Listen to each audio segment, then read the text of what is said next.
नमस्कार। मेरा नाम मेका गोवर्धन रेड्डी है। चलिए, आज राजनीतिक बहस के शोर से थोड़ा दूर हटते हैं और जमीन की हकीकत को आंकड़ों और रणनीति की नज़र से देखते हैं। इसे आप सिर्फ एक चुनावी विश्लेषण मत समझिए, ये एक ब्लूप्रिंट है, शासन के लिए डेटा इंजीनियरिंग की एक केस स्टडी। हमारा विषय है दिल्ली का विधानसभा क्षेत्र 27 राजौरी गार्डन। यहाँ के नतीजों को हम एक सिस्टम की तरह समझेंगे, किसी व्यक्ति विशेष के तौर पर नहीं। हमारा मकसद किसी पर उंगली उठाना नहीं, बल्कि उस सिस्टम को समझना है जिससे हम सब सीख सकें, ताकि कल लोगों को बेहतर शासन मिल सके। दिल्ली का राजौरी गार्डन ये सिर्फ एक विधानसभा क्षेत्र नहीं है, ये राजनीति की हवा का रुख बताने वाला एक बहुत ही संवेदनशील बैरोमीटर है। मतलब यहाँ से पता चलता है कि दिल्ली की सियासत में हवा किस तरफ बह रही है। यहाँ के वोटर बहुत जागरूक हैं और उनका भरोसा जीतना और फिर उसे बनाए रखना दोनों ही बहुत मुश्किल काम है। यहाँ की मिट्टी ही अलग है। इसमें पंजाब से आकर बसे परिवारों की जड़ें हैं, कारोबारी समाज की अपनी उम्मीदें हैं और शहरी मिडिल क्लास की रोज की अपनी चुनौतियां हैं। यही वजह है कि ये सीट किसी भी पार्टी के लिए एक पहेली की तरह है और दिल्ली की सबसे अहम और अस्थिर सीटों में से एक भी। तो इस विश्लेषण में हम 5 पड़ावों से गुजरेंगे। सबसे पहले हम इस क्षेत्र की नब्ज को पकड़ेंगे, यहाँ की जमीन और लोगों के मूड को समझेंगे।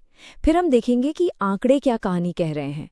तीसरा, हम नतीजों की चीर-फाड़ करेंगे, ये जानने के लिए कि जो हुआ वो क्यों हुआ। चौथा, हम शासन के लिए एक ठोस, डेटा पर आधारित खाका तैयार करेंगे।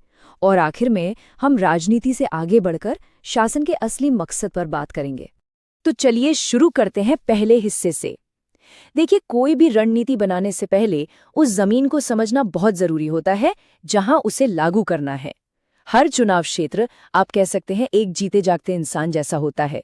उसकी अपनी एक धड़कन होती है, अपनी उम्मीदें होती हैं और अपनी कुछ गहरी शिकायतें भी होती हैं। राजौरी गार्डन में 1,81,000 से ज्यादा मतदाता हैं, लेकिन ये सिर्फ एक संख्या नहीं है, ये 1,81,000 उम्मीदें और निराशाएं हैं। जैसा हमने कहा, ये इलाका राजनीतिक तौर पर बहुत चंचल है। यहाँ के लोगों ने बार बार पार्टियों को बदला है, जिससे ये एक क्लासिक स्विंग सीट बन जाती है। लेकिन इस लगातार बदलाव का एक साइड इफेक्ट भी है, वोटर की थकान। जब वादे बार बार टूटते हैं और चेहरे बदलते रहते हैं, तो लोगों का धीरे धीरे पूरी व्यवस्था पर से भरोसा कम होने लगता है। यहाँ के मुद्दे कोई किताबी बातें नहीं है, ये रोज की जिंदगी का सच है। सोचकर देखिए उस छोटे दुकानदार के बारे में जिसे हर सुबह अपनी दुकान के सामने का कूड़ा खुद साफ करना पड़ता है, या उस माँ के बारे में जो अपने बच्चे को स्कूल भेजते हुए दिल्ली के जहरीले धुएं से डरती है। ट्रैफिक में फंसे हुए घंटे, टूटी सड़कें, बारिश में घुटनों तक भर जाने वाला पानी और सरकारी अस्पताल की वो लंबी कतारें, ये वो छोटी छोटी रगड़े हैं जो धीरे धीरे एक बड़े गुस्से में बदल जाती हैं। और यही वो जमीन है जहां राजनीतिक बदलाव की फसल उगती है। चलिए, अब दूसरे हिस्से पर आते हैं, जहां हम भावनाओं से हटकर सिर्फ आंकड़ों की ठोस जमीन पर बात करेंगे, क्योंकि दिन के आखिर में मतपत्र पर पड़े नंबर ही चुनाव की असली कहानी बताते हैं। संख्याएं झूठ नहीं बोलती, वो एक चुनाव के पूरे तंत्र को शीशे की तरह साफ दिखा देती हैं। 18,190 ये सिर्फ एक नंबर नहीं है, ये 2025 के चुनाव में हार का अंतर था। ये एक पहाड़ जैसा है। इसे पार करने का मतलब है हर 10 में से लगभग एक ऐसे वोटर का मन बदलना जिसने पिछली बार आपके खिलाफ वोट दिया था। किसी भी आने वाले अभियान के लिए यही आंकड़ा शुरुआती बिंदु भी है और अंतिम लक्ष्य भी। ये चार्ट देखें, 2025 के नतीजों की तस्वीर एकदम साफ हो जाती है। बीजेपी को मिले लगभग 56% वोट, जबकि आम आदमी पार्टी सिमट गई 40% पर। मतलब करीब करीब 16% का सीधा अंतर। ये एक तरफा जीत या हार को दिखाता है, ये कोई कांटे की टक्कर नहीं थी, बिल्कुल नहीं। अब सवाल ये है कि ये खाई इतनी चौड़ी हुई कैसे? इस सीट के पैटर्न को समझना बहुत जरूरी है। ये एक पेंडुलम की तरह है जो हर चुनाव में एक तरफ से दूसरी तरफ झूलता रहता है। 2015 में आपकी लहर, 2017 के उपचुनाव में बीजेपी की वापसी, 2020 में फिर से आपकी बड़ी जीत और 2025 में बीजेपी की और भी बड़ी वापसी। लेकिन 2020 और 2025 के बीच का जो बदलाव है वो असाधारण है। आपका वोट शेयर 15% से ज्यादा गिरा, जबकि बीजेपी का वोट शेयर 20% से ज्यादा उछल गया। ये सिर्फ एक स्विंग नहीं था, ये एक तरह का सियासी भूकंप था। इसने राजनीतिक जमीन को हिला कर रख दिया। इस भूकंप के केंद्र में दो बड़ी ताकतें काम कर रही थीं।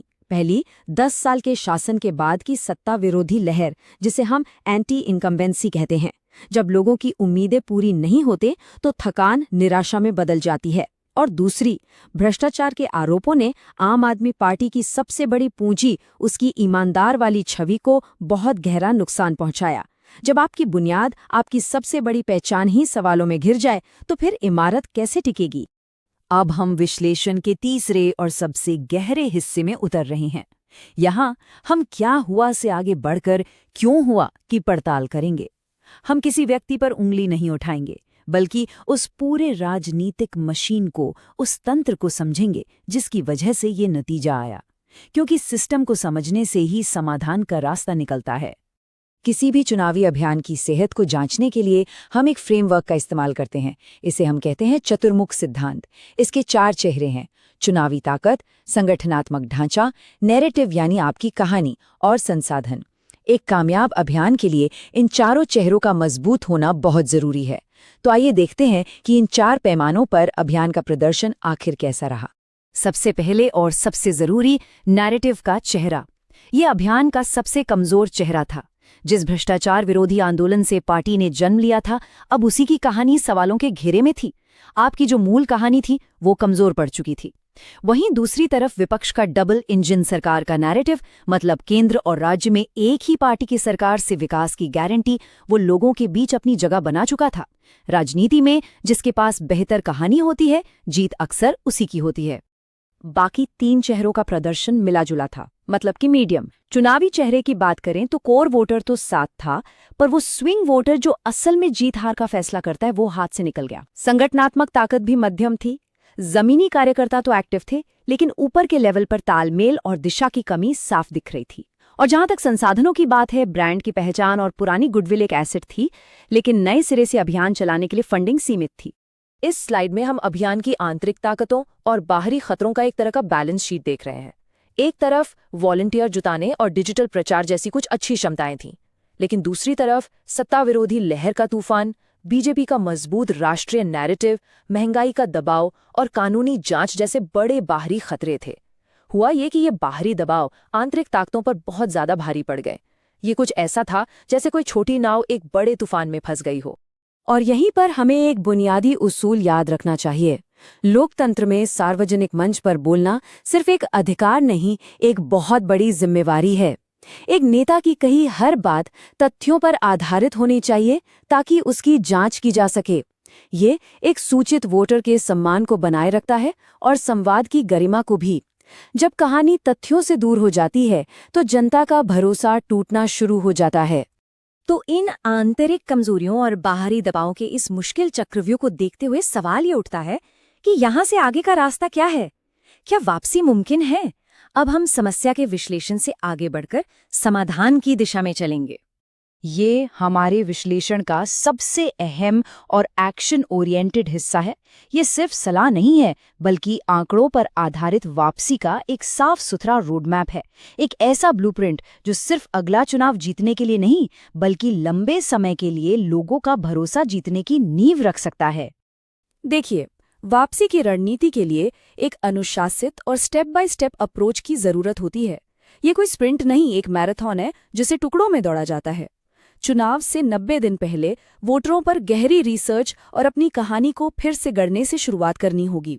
60 दिन पहले सही उम्मीदवार की घोषणा और उन इलाकों पर फोकस करना होगा जहां आप सबसे कमजोर थे। और जैसे जैसे चुनाव नजदीक आएगा, जमीनी स्तर पर काम को कई गुना तेज करना होगा ताकि आखिरी दिन तक पूरी ताकत से मुकाबला किया जा सके। लीडरशिप के लिए कुछ कड़े और साफ फैसले लेने जरूरी हैं। सबसे पहले जमीन पर छोटे छोटे लेकिन दिखने वाले काम करके अपनी स्थानीय विश्वसनीयता फिर से बनाएं। दूसरा, लोगों से सीधा संवाद बढ़ाएं, उनकी शिकायतें सुनने के लिए कैंप लगाएं, मतलब बंद कमरों से बाहर निकलना होगा। तीसरा, संगठन में नई ऊर्जा, नई ट्रेनिंग और नया फंड डालें। और चौथा, हमेशा एक प्लान बी, एक आकस्मिक योजना तैयार रखें। आज के ज़माने में ज़मीन की लड़ाई डिजिटल दुनिया के बिना अधूरी है। एक मॉडर्न डिजिटल स्ट्रैटेजी बहुत ज़रूरी है। हर मोहल्ले के लेवल पर व्हाट्सएप ग्रुप बनाएं जहां सिर्फ लोकल मुद्दों पर बात हो। पहले क्या था और अब क्या है जैसी सफलता की कहानियों पर छोटी छोटी रील्स बनाएं। झूठी खबरों का तुरंत खंडन करने के लिए एक फैक्ट चेक यूनिट बनाएं और डेटा एनालिटिक्स का इस्तेमाल करके उन वोटरों तक अपनी बात पहुंचाएं जो अभी तक दुविधा में हैं कि किसे वोट देना है। अब हम अपने विश्लेषण के निष्कर्ष पर पहुंच रहे हैं। यहाँ हम चुनावी रणनीति के दांवपेच से ऊपर उठकर सार्वजनिक सेवा और असरदार शासन के बड़े मकसद पर बात करेंगे, क्योंकि आंकड़ों का अंतिम लक्ष्य सिर्फ चुनाव जीतना नहीं है, बल्कि लोगों की जिंदगी को बेहतर बनाना और एक बेहतर शासन देना है। और जब हम डेटा और डिजिटल रणनीतियों की बात करते हैं तो एक और बहुत बड़ी जिम्मेदारी सामने आती है। वोटर से जुड़ा कोई भी काम उनकी निजता और सहमति का पूरा सम्मान करते हुए होना चाहिए। जो भी डेटा इकट्ठा किया जाए वो कम से कम हो और सिर्फ उसी मकसद के लिए इस्तेमाल हो जो बताया गया है। यही एक नेता और जनता के बीच भरोसे की नाजुक डोर को बनाए रखता है। तो आखिर में एक बड़ा सवाल हमारे सामने खड़ा है। क्या एक राजनीतिक व्यवस्था सटीक आंकड़ों और टेक्नोलॉजी से लैस होकर सिर्फ चुनाव जीतने के खेल से आगे बढ़ सकती है? क्या वो सच में एक ऐसा शासन देने की तरफ बढ़ सकती है जिसे नापा जा सके? एक ऐसा शासन जो लोगों के टूटे हुए भरोसे को फिर से जोड़ सके? इस सवाल का जवाब ही हमारे लोकतंत्र का भविष्य तय करेगा।